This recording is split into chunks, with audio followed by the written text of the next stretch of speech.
আজকের রেসিপি নিরামিষ কাশ্মীরি আলুর দম। কাশ্মীরি আলুর দম তৈরি করার জন্য আলু আমি সেদ্ধ করে নিয়েছি। সরষের তেল গরম করে নেওয়ার পর পাঁচফোড়ন তেজপাতা ভেজে নেওয়ার পর দিয়ে দেবো আদা বাটা, কাঁচা লঙ্কা বাটা, টমেটো পেস্ট। 3-4 মিনিট মশলা কষিয়ে নেওয়ার পর দিয়ে দেবো গুঁড়ো মশলা, জিরের গুঁড়ো, ধনের গুঁড়ো, পরিমাণ মতো হলুদের গুঁড়ো, স্বাদ মতো লবণ, মশলা ধোয়া জল, যাতে পুরো মশলাটাই অ্যাড করতে পারি। 4-5 মিনিট লো টু মিডিয়াম ফ্লেমে মশলা কষিয়ে নেওয়ার পর দিয়ে দেবো আলু।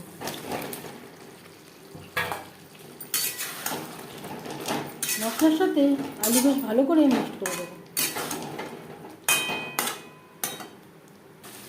4-5 মিনিট রান্না করে নেওয়ার পর দিয়ে দেবো কাজু, চিনেবাদাম, চারমগজ, পোস্ত, যেটা আমি একসাথে বেটে নিয়েছি।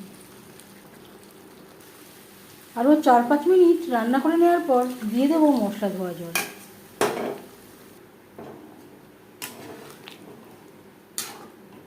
তিন 4 মিনিট রান্না করব।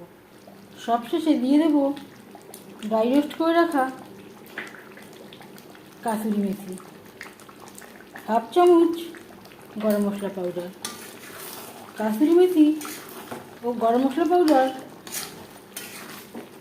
গ্রেভির সাথে বেশ ভালো করে মিক্সড করে দেবো। ভেজ কাশ্মীরি আলুর দম রেডি।